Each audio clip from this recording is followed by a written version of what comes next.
my past life, my sister and I married into the Johnson family at the same time. She despised the eldest son, Ethan, for being gloomy and paranoid, so she rushed to choose the second son, Lucas, who was known for his cold and ascetic nature, devoted to Buddhism. However, she couldn't endure the loneliness and ended up having an affair during their marriage. As a result, Lucas bound her with Buddhist prayer beads and threw her to the wealthy elites to be humiliated and toyed with. Meanwhile, I married Ethan, a hopeless romantic. I managed all his assets and lived a life of love and prosperity. In a fit of rage, my sister, Emily, pushed me off a high building, and I fell to my death. My body shattered into pieces. When I opened my eyes again, we had both returned to the day of our engagement. This time, Emily's face was twisted with malice as she suddenly shoved me into Lucas's arms. Lucas has already admired you for a long time. He won't marry anyone but you, she declared. Go on, sister. Don't be shy. Call him husband already. I sneered as I watched Emily shyly throw herself into Ethan's embrace. My dear sister, let me take a wild guess. How long do you think you'll survive in the hands of that twisted pervert who enjoys playing with men dressed as women? At the Johnson family's engagement banquet, just a moment ago, Emily was still telling our parents that she would only marry Lucas. Yet, in the next second, she pushed me straight into his arms. Her delicate and flawless face carried a malice and madness far beyond her years. Lucas has already fallen for you. He won't marry anyone else. Don't be shy, sister. Hurry and greet him. Call him husband already. Without waiting for my response, she suddenly shoved me into his chest. Her unexpected action left everyone in the hall stunned. I instinctively reached out to grab the table beside me for support. But before I could, a pair of strong hands caught me first. A faint scent of sandalwood lingered around him. It was Lucas. He was a true gentleman. He steadied me and then quickly let go. Miss Sophia, be careful, he said in a deep, unreadable voice, as expected of a devout Buddhist, raised in temples since childhood. He carried himself with an air of detachment, as if removed from worldly affairs. If I hadn't known that in my past life. He had used prayer beads to restrain Emily for 3 days before throwing her to the rich playboys. I might have actually believed in his saintly image. Lowering my gaze, I feigned shyness and softly murmured, "Thank you, Lucas." Men care about appearances, especially powerful men. If I showed even the slightest discomfort or distaste, he might become wary of me. That would only make the days ahead harder. Emily had played this move well, forcing me into this marriage. When I looked up, I caught a glimpse of triumph flashing in her eyes. So, she had been reborn too, and she had returned to this crucial moment. But even if she hadn't pushed me toward Lucas, I would have chosen him myself. After all, he was merely indifferent to women, uninterested in love. But his wealth was endless, and he gave his wife complete freedom, so long as she didn't cross his bottom line. Ethan, on the other hand, was the complete opposite. Not only was he depraved and perverse, but he had a fetish for men dressed as women. The people around him were all well-dressed beasts in disguise. In my past life, the only reason he treated me so well was because I controlled the company's financial lifeline. I held the power to destroy him at any moment. So he put on the act of a devoted husband under my watchful eyes. If Lucas was a ruthless wolf, then Ethan was a venomous snake, cunning and cruel. Congratulations, dear sister. You've chosen the absolute worst possible path for yourself. The people around us were already looking at Emily differently. Still, she quickly regained her composure, flashing a soft, gentle smile. My little sister has always been timid, she said sweetly. I've taken care of her since we were children. I know how shy she is, so I figured I'd help her out. She turned to me with a look of false sincerity. Sophia, your dream has finally come true. Make sure to cherish your new husband. Lucas is such a refined and gentle man. She emphasized every single word, her tone dripping with schadenfreude. She was absolutely convinced that I would suffer under his hands. But to Ethan, this scene only made Emily seem even more considerate and well-mannered. After all, he was notorious for his debauchery, and his parents had long given up on disciplining him. Finding a wife who could keep him in check was exactly what he wanted. His lips curled into a dazzling smile. My, what a thoughtful sister you are. Emily casually tucked a loose strand of hair behind her ear and smiled seductively. Her every movement was dripping with charm. Ethan was completely mesmerized. Without hesitation, he reached out his hand and invited her to the first dance of the evening. Emily had never liked studying or thinking too hard. Her greatest love in life was dressing up, dancing, and being the center of attention. She had walked right into his trap. As the dance ended, thunderous applause filled the entire hall. Tonight, Emily was the center of attention. She had completely ensnared Ethan. Any woman with real experience knew that men had to be strung along for a while. Only then would they truly cherish what they had. But Emily was in too much of a hurry, terrified that I might steal him from her. That very night, she followed Ethan straight to a hotel. She really couldn't wait. The next day, Emily called me on video, eager to flaunt her victory. She was draped in a silk camisole, her neck adorned with a massive sapphire necklace. Love bites covered her skin. With a smug smile, she said, "Sophia, isn't this necklace beautiful? It's a top-tier piece from the auction, worth over 30 million. Ethan was so gentle with me last night. A real man should be generous and considerate, just like him. Of course, you're marrying into the Johnson family too. But tradition dictates that the eldest son inherits everything. I will be Mrs. Johnson, the future head of the fortune group, while you'll only receive some yearly dividends from us. You were born 3 minutes after me, and that's why I'll always be above you. Now, even in marriage, I've won again. Sometimes, you just have to accept fate."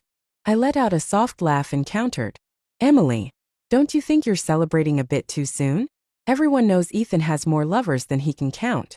The moment you marry him, you'll be busy dealing with mistresses. Number 3, 4, and 5 will be giving you plenty of headaches." Emily lifted her chin confidently. That was in the past. Last night, he swore to me that I'd be his only woman from now on. He even made a vow. If he ever cheated, he'd never be able to get it up again. She scoffed, as if I'd dare to question her. He also said that before marriage, it's normal for men to have their fun. A guy as handsome and rich as him. Of course, he had women throwing themselves at him. But from now on, he's mine. And soon, he'll be completely obsessed with me. I couldn't hold back my laughter. If men's promises were worth believing, pigs would be climbing trees by now. And we were talking about Ethan, someone who had grown up drowning in debauchery. Every inch of him was rotten to the core. With a smirk, I taunted, "You sound so sure of yourself."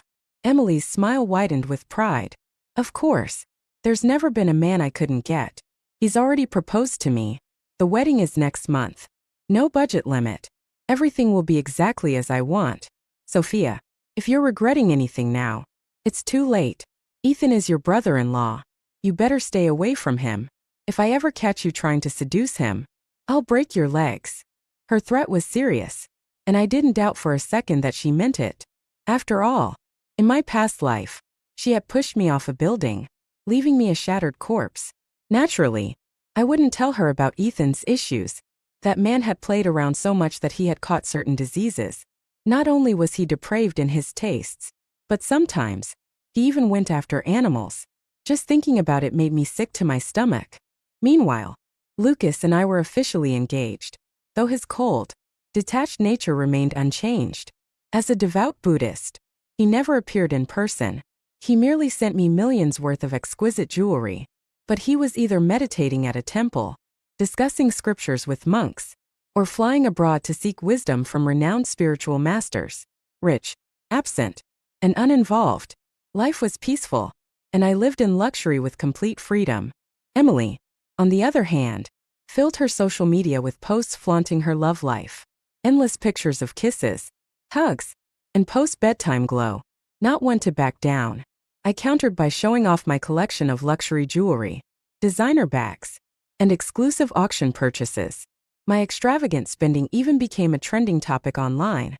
The comment section was flooded with praise for my wealth and independence.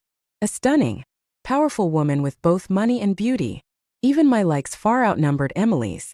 After all, everyone in our circle knew exactly what kind of man Ethan was. Frustrated, Emily left a comment on my post. Material wealth is meaningless. The greatest gift in life is love. I immediately replied, love is expressed through gifts. My dear husband just gave me something even more valuable. Isn't that what love is all about? If you don't have it, it must mean you don't want it. Right. That was the last straw. Furious, Emily called me on video, screaming insults. I hung up immediately. Let her stew in her own rage. Emily and Ethan's wedding was a grand spectacle. They bought an entire private island, a fleet of luxury yachts, and even a private jet for the occasion. The guest list consisted of high-profile figures, the kind of people who frequently appeared on television. During the reception, Emily clung to Ethan's arm, making rounds to toast the female guests.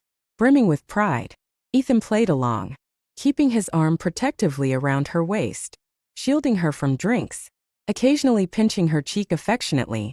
It all looked so sweet, except, of course, it was nothing more than muscle memory for him. He had spent his entire life surrounded by women. After all, Emily, meanwhile, was so blinded by love that she failed to notice how Ethan was exchanging flirtatious glances with women at 5 different tables. These women weren't just guests, employees, or family members. No, they were Ethan's exes and his current lovers. Every single one of them had attended his bachelor party the night before. Some of them were even male models. The host of the wedding ceremony? He had been there too. In my past life, I had gotten my hands on videos of their debauchery, using them as leverage to keep Ethan far away from me.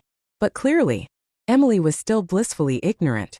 She was so paranoid that something might happen between Ethan and me that she only dared to show off when he was in the bathroom. Holding up her hand, she flaunted a massive 16-carat pink diamond ring. Sophia, isn't my ring beautiful? It's worth over $60 million. One of a kind. Truly priceless.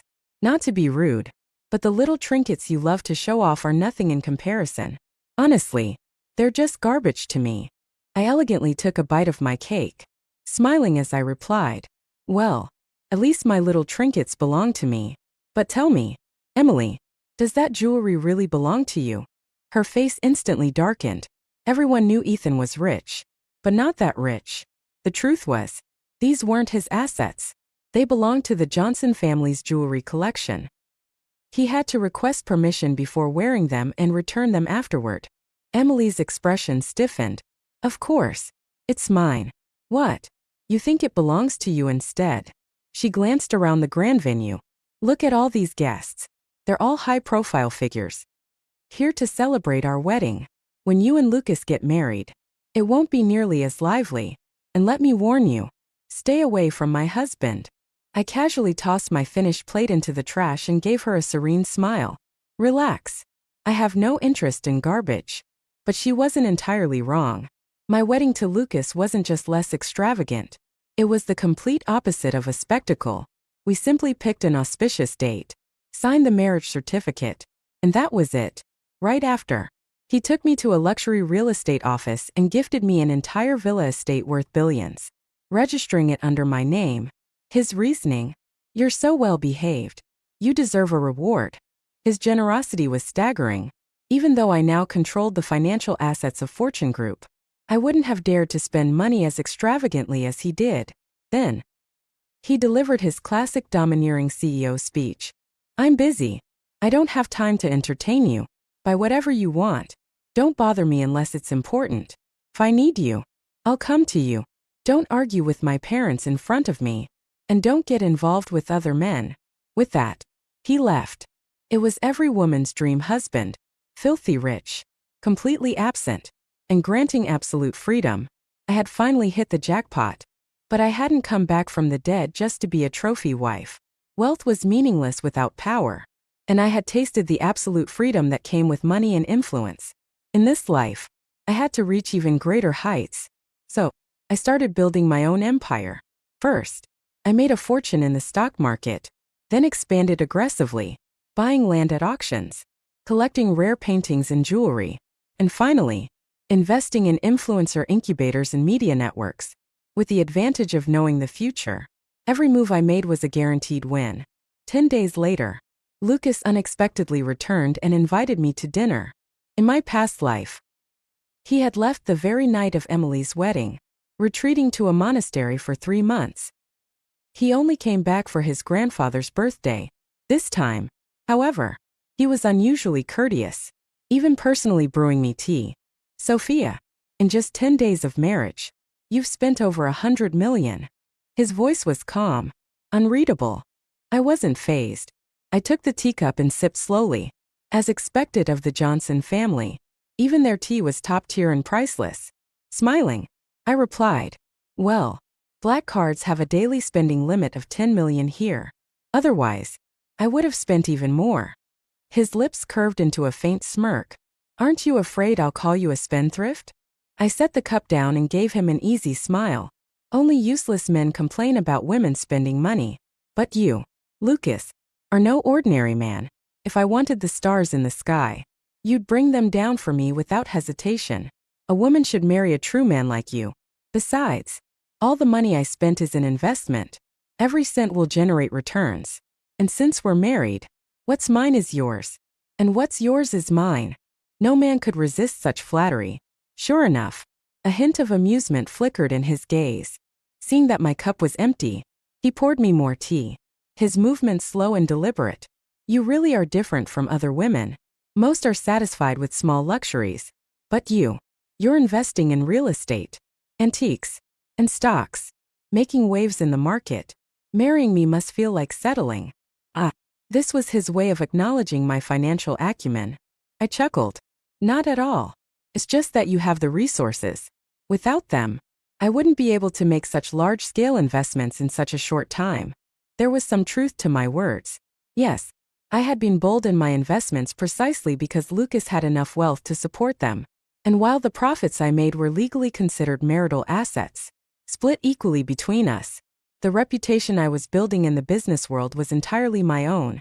Once I established my empire, it would belong to me alone. No matter how much gold Lucas had gilding his name, people would still whisper behind his back that he was living off his wife's success. Lucas didn't beat around the bush. You can invest and start your own business however you like. If you need resources, connections, or funding, just ask. But today, I came to see you because a friend of mine is interested in a piece of land you own in the southern suburbs. He wants to build a shopping mall there. Name your price. The southern suburbs were currently under development, with hospitals, schools, and office buildings being relocated there. Constructing a large shopping mall would be a guaranteed gold mine. I had originally planned to develop it myself, but later decided it wasn't worth the slow returns. Brick-and-mortar businesses were bound to decline in the coming years. It wasn't worth locking up capital in them. I smiled and nodded graciously. We're family, aren't we?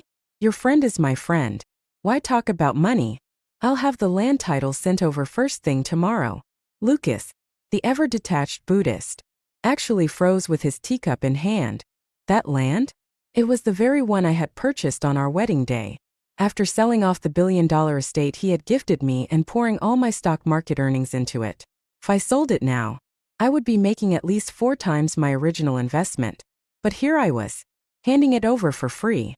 Of course, I wasn't actually that generous. I was using the classic strategy of retreating to advance.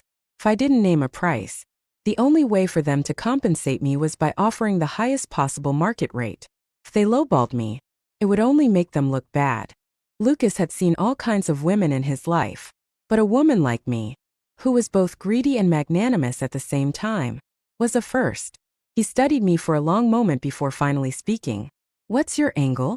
I maintained a straight face and, without hesitation, spewed nonsense. Isn't it obvious? It's because I like you. 3 sentences, each one subtly cornering him. For the first time, his lips curved into a smile that was different from his usual polite smirk. There was something almost boyish about it. He raised an eyebrow and asked, amused, you expect me to believe that? Clearly, he didn't. After all, he was smart enough to see through Emily's nonsense at the wedding. But this time, I wasn't lying. I explained. You've met my parents. You know how they are. Opportunistic and self-serving. Even if I hadn't married you, they would have sold me off to someone else for power and resources. You are, objectively, the best possible option I had. You prefer a quiet, detached lifestyle. I prefer to focus on business and making money. Our partnership is a win-win." Lucas chuckled, his clear eyes glinting with interest.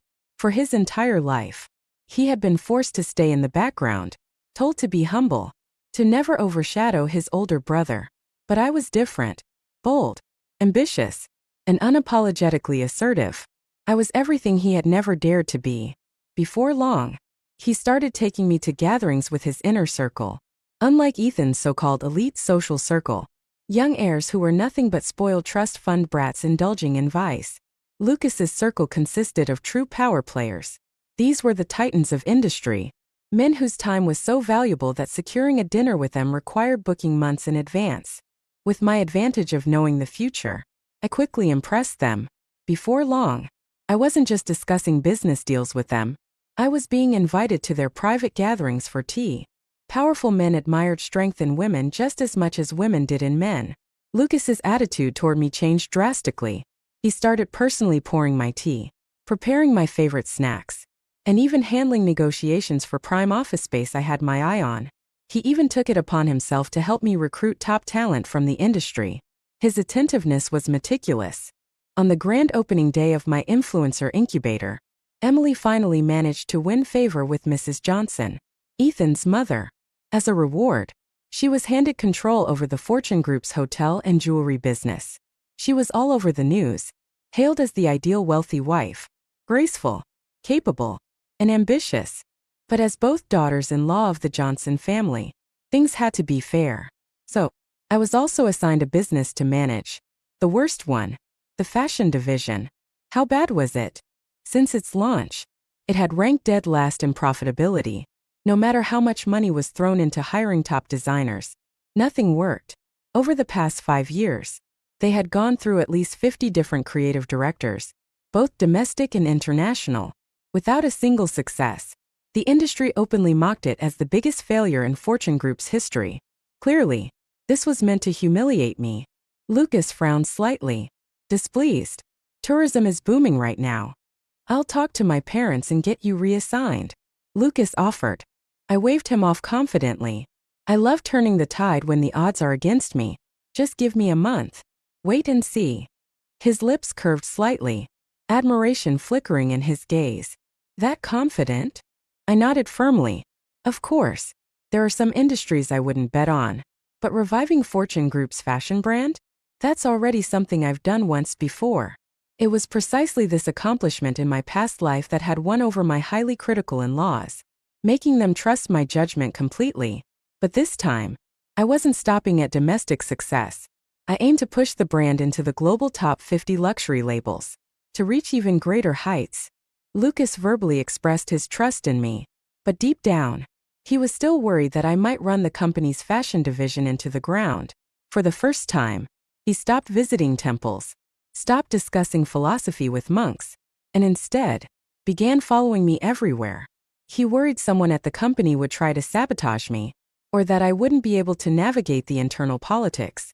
But once he stepped into the company with me, he quickly realized that I wasn't the type to be bullied. Without hesitation, I fired 2/3 of the old employees, most of whom were just there for an easy paycheck, relying on connections rather than competence. They had driven away genuinely talented newcomers, stifling any chance of progress. When they tried to appeal to higher management, Lucas personally shut them down. By the afternoon, they had all quietly submitted their resignation letters. Next, I went to the country's top art schools, asking professors to recommend their best students. Those who performed well were offered direct employment.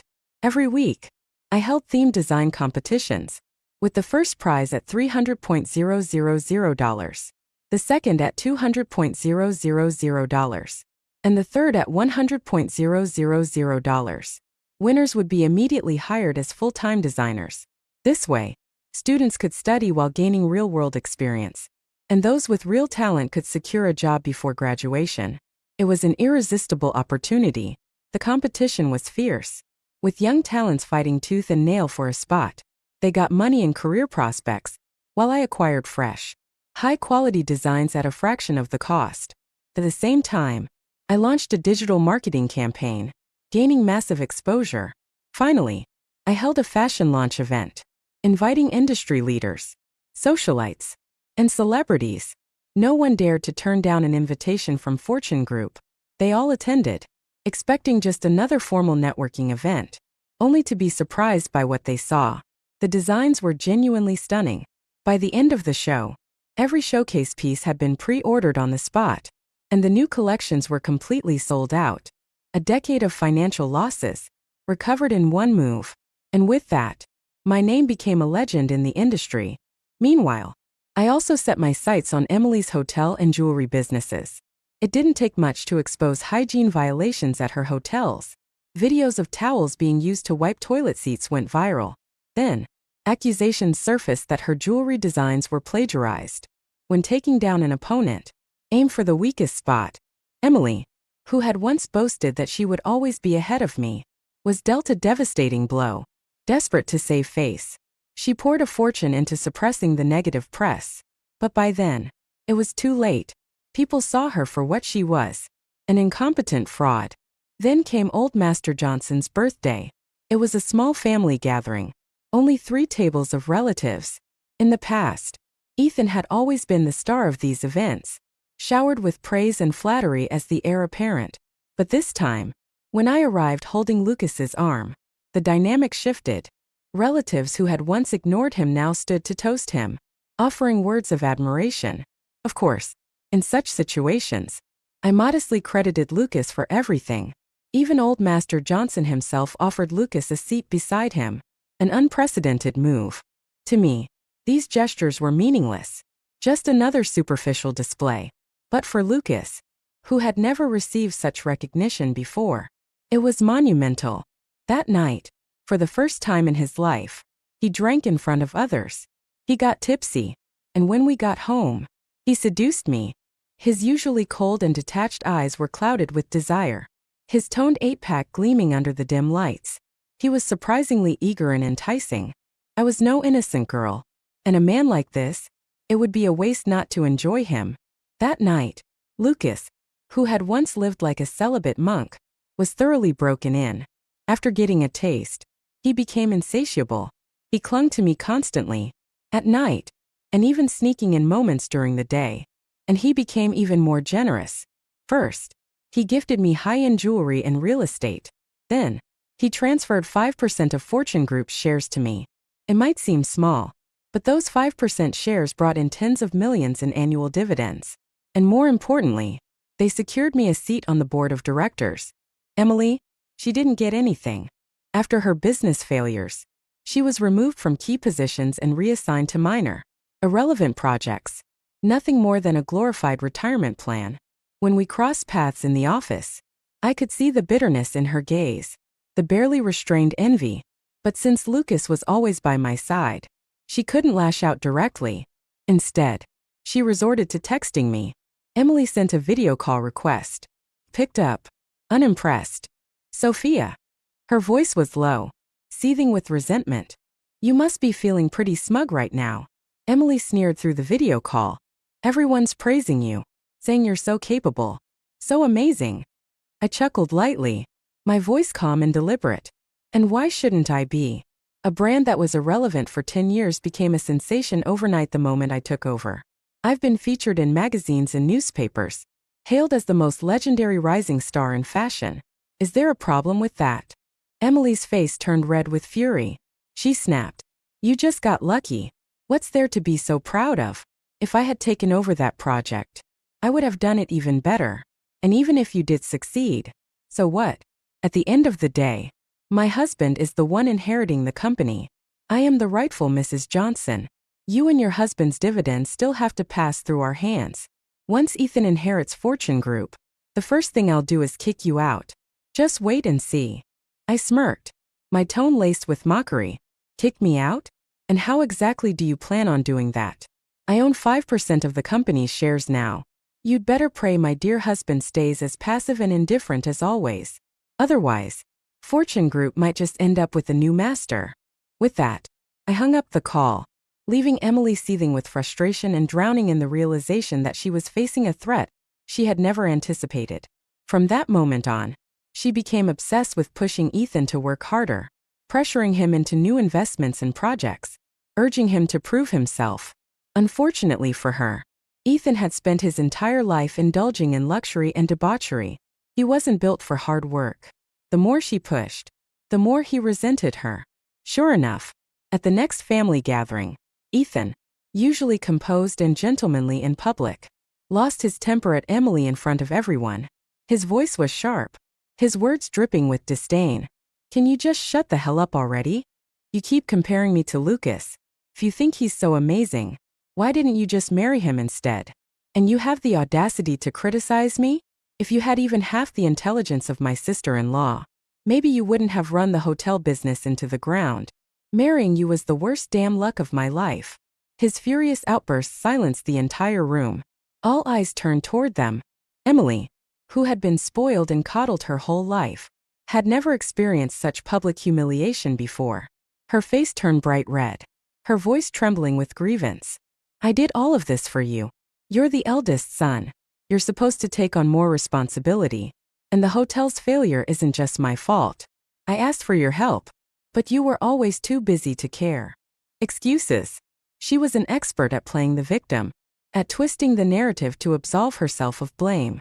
But unfortunately for her, Ethan had grown up surrounded by women his whole life. He had seen every manipulative trick in the book, and he had long since lost patience for them. "Cut the damn act," he spat, his face twisted in disgust. "I've put up with this bullshit for too long."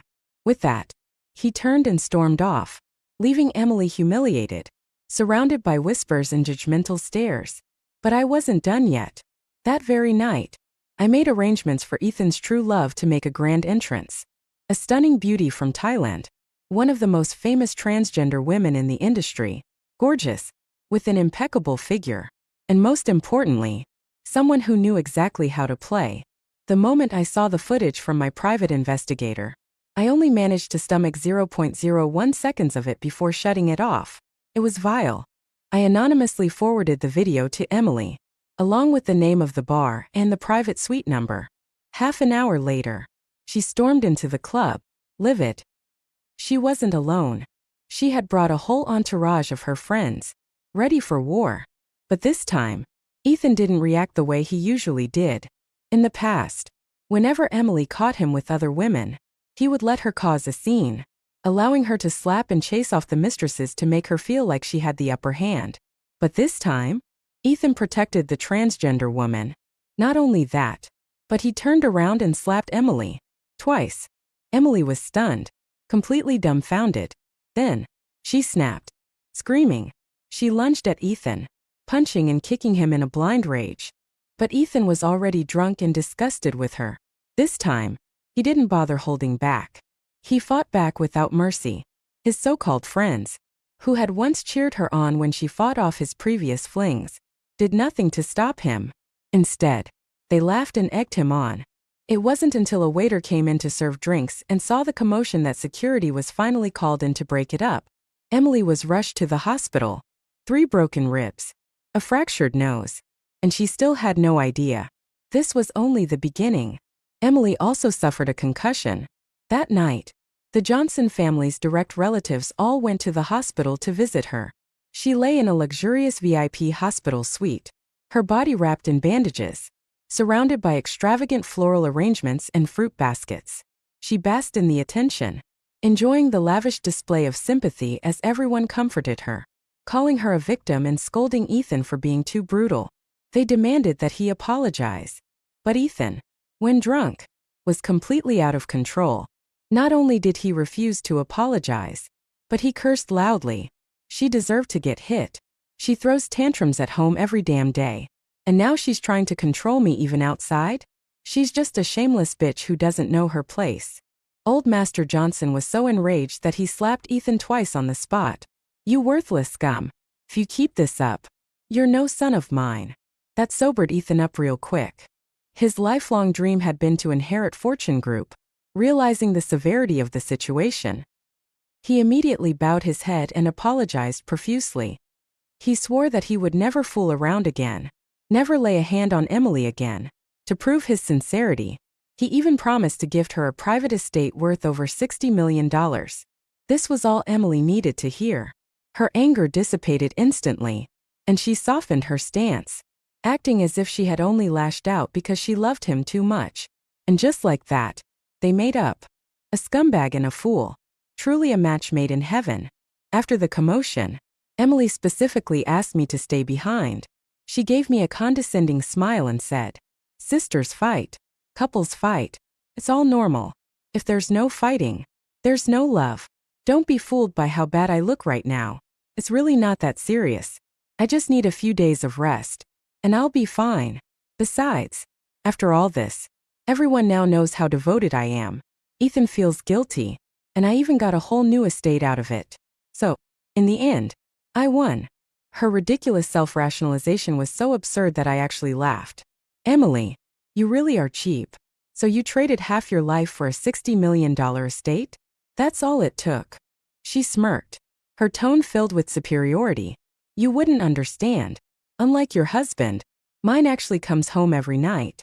You're practically living like a widow. What's the point of having a man if he's never around? At least I have a husband by my side." I let out a cold chuckle, my voice dripping with mockery. I may not understand the fun of physical fights in a marriage, but I do know one thing. Ethan has very unusual tastes. He's not exactly picky about his partners, if you know what I mean.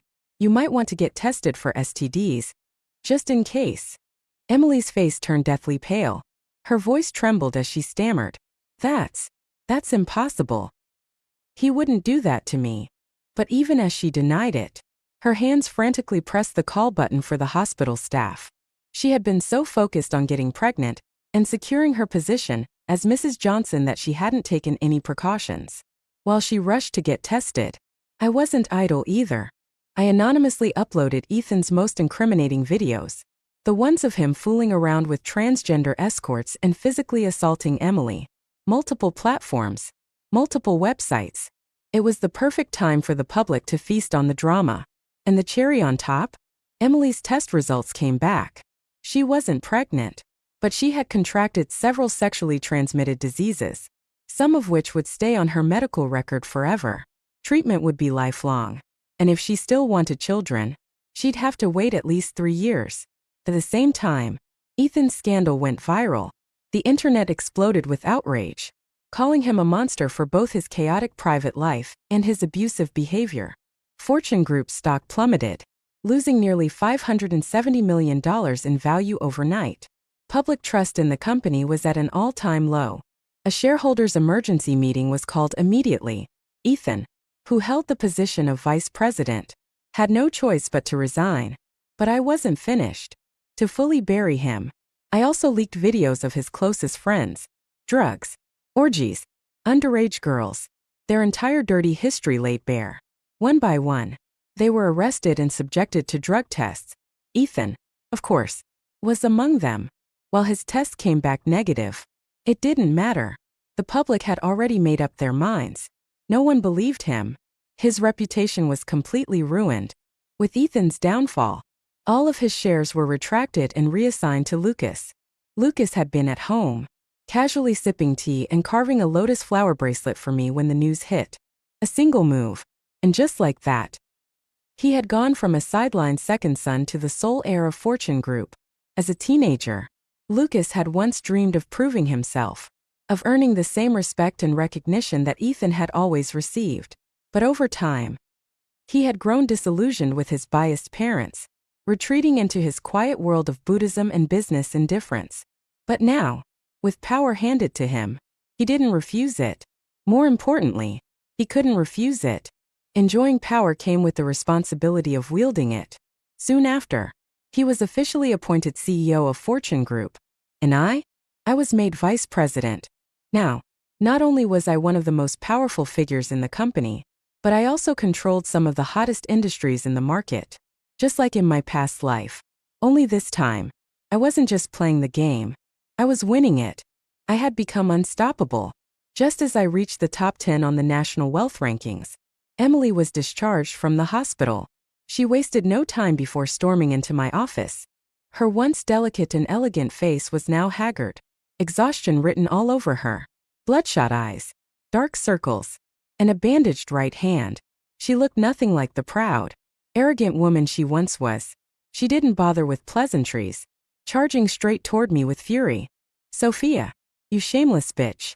How dare you steal my husband's company? I'm warning you. Give everything back to Ethan immediately. Or else." Before I could even respond, a cold voice rang out from the doorway. "Are you threatening my wife?" Emily flinched violently, her body tensing in fear. She turned around, and the moment she saw Lucas standing there, a chill ran down her spine. The memories of his methods from our past life still haunted her. She swallowed nervously, forcing an ingratiating smile. "You misunderstand, Lucas," she stammered. "I was just joking with my sister. We grew up talking like this. It's just a habit. She's my own sister. I care about her deeply." Lucas let out a cold scoff, his gaze sharp and piercing. "You'd better hope that's true." With that, he walked over to me, pulling out a lotus seed bracelet he had spent over a month carving by hand. Gently, he slipped it onto my wrist. "Sophia, I took this to the temple for a blessing. It's been consecrated. It'll protect you from harm," he said softly. His long, slender fingers bore the marks of countless small cuts from carving the delicate beads. His sincerity was plain to see. His amber eyes were filled with warmth, his voice unusually gentle. The scene deeply unsettled Emily. Her pupils shrank, her expression shifting from disbelief to seething jealousy. In our past life, she had desperately wanted his love, but all she had gotten in return was torture and suffering. Biting her lip hard enough to draw blood, she forced herself to suppress her rage. She shot me one last venomous glare before turning and storming out. I knew what she was planning. She was going to retaliate. Just like in our past life, she would try to have me killed. Meanwhile, Ethan had completely fallen from grace. The louder and more extravagant his past life had been, the colder and more desolate his present became. He had once been surrounded by endless admirers. Now, there was no one left. And rather than blaming himself, he placed all the blame on Emily. In his mind, if she hadn't chased him down that night, if she hadn't caused a scene, he never would have been caught on video. He never would have lost everything. Fueled by rage and alcohol, he started beating Emily regularly. He would pin her to the ground, punching and kicking her, while his beloved true love from Thailand watched in amusement. Sometimes, he would even force Emily to endure his public humiliation, right in front of his drinking buddies. Even the private investigator I hired couldn't stomach the footage he sent me. "That man is worse than an animal," he spat in disgust. And he was right. I wasted no time compiling the evidence. Videos of Ethan's violence, his financial fraud, his embezzlement, and his involvement in smuggling operations. I was ready to bury him. But before I could act, Emily came looking for me. She even brought coffee. She asked to meet me on the rooftop. The exact same setup as in our past life. I accepted her invitation without hesitation. When I arrived, the wind whipped through Emily's crimson silk dress, making the fabric flutter dramatically. Her exposed skin was covered in bruises and cigarette burns.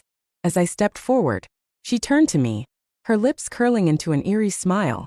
"Sophia," she murmured, her voice ice cold. "You really are easy to fool." Feigning confusion, I tilted my head. "What do you mean?" She took slow, deliberate steps toward me, her smile twisting into something sinister. "Do you believe in past lives?" she asked mockingly. "Of course. It doesn't matter if you don't, because I do. And I can tell you one thing for certain. In our past life, you died by my hands." I said nothing, letting her continue. "This is the 27th floor," she mused, glancing at the edge of the rooftop. "If you fall from here, every bone in your body will shatter.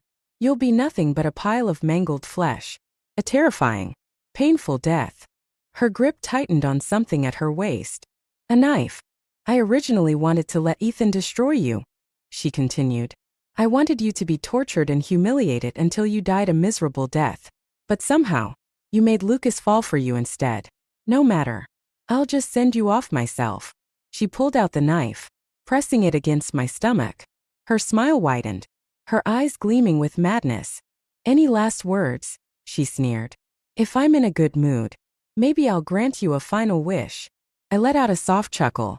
Since we're being so honest, let me tell you a little secret too. Emily's eyes narrowed. What secret? I leaned in slightly, my voice a whisper of amusement.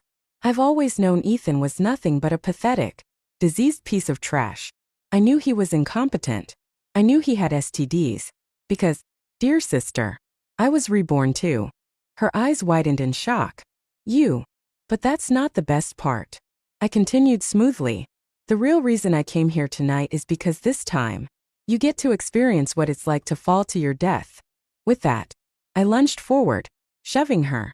Panic-stricken, Emily instinctively thrust the knife at me in desperation. And in that split second, the rooftop door burst open. Armed police officers swarmed in, their guns drawn. Drop the weapon. One of them barked. Emily froze, her entire body trembling. I smiled, lowering my voice so only she could hear.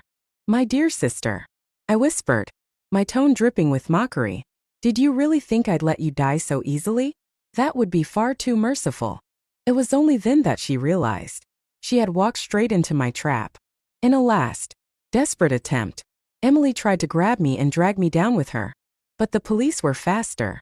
With a swift kick, one of the officers sent her crashing to the ground. I crouched down beside her, smiling as I whispered, "Congratulations, sister. What was originally a 5 to 10-year sentence has now increased to over 10. Emily was convicted of attempted murder. 15 years. Of course, the people I had arranged inside were already waiting for her. Every second of those 15 years would be pure hell for her.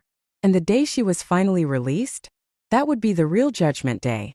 As for Ethan, his fate was sealed as well. He received a 25-year sentence. Maximum penalty. Rape of a minor. Human trafficking. Smuggling. Financial fraud. The list went on. A man like him was the lowest of the low in prison, even without me lifting a finger. He would be tormented to his last breath. That same day, Lucas officially stepped down from the forefront of Fortune Group, assuming a symbolic role. He publicly declared that I would be the true leader of the company. At the shareholders' meeting, he stood tall and addressed the room with unwavering confidence. Sophia is more capable than any vice president this company has ever had. Only under her leadership can Fortune Group reach the pinnacle of this industry. Don't ever say that a woman is weaker than a man.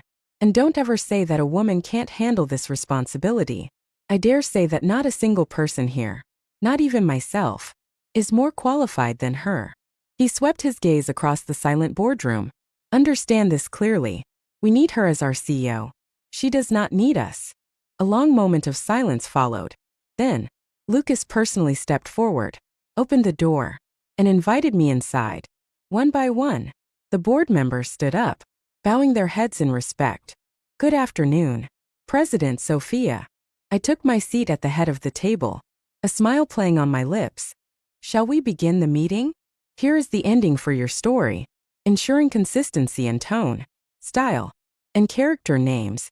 Under my leadership, Fortune Group didn't just regain its former glory. It soared to the top of the industry. Every sector I invested in flourished, becoming a benchmark for business success. The name Sophia Johnson became synonymous with power, wealth, and dominance. Lucas, true to his word, remained in the background, allowing me to take full control. He continued his peaceful, reserved lifestyle, occasionally attending industry events when necessary, but behind closed doors, he was anything but distant. With each passing day, he grew more possessive, indulging in his newfound addiction, me. As for Emily, prison shattered her. Gone was the arrogant woman who once boasted about her status. Years of torment broke her spirit, and when she was finally released, she was nothing but a shell of her former self. The moment she stepped outside, reporters swarmed her, ready to broadcast her disgrace to the world. But she never made it far. That same night, she disappeared, vanishing without a trace. Rumors spread. Some said she fled the country in shame. Others claimed she was taken care of by the very people she had wronged. I never bothered to find out. Ethan, he never lasted. Within a few years, his body was found lifeless in his cell. Cause of death? Unknown. No one mourned him. No one cared. And me? I stood at the peak, looking down at the empire I had built. The revenge I sought was complete. The power I desired was in my grasp.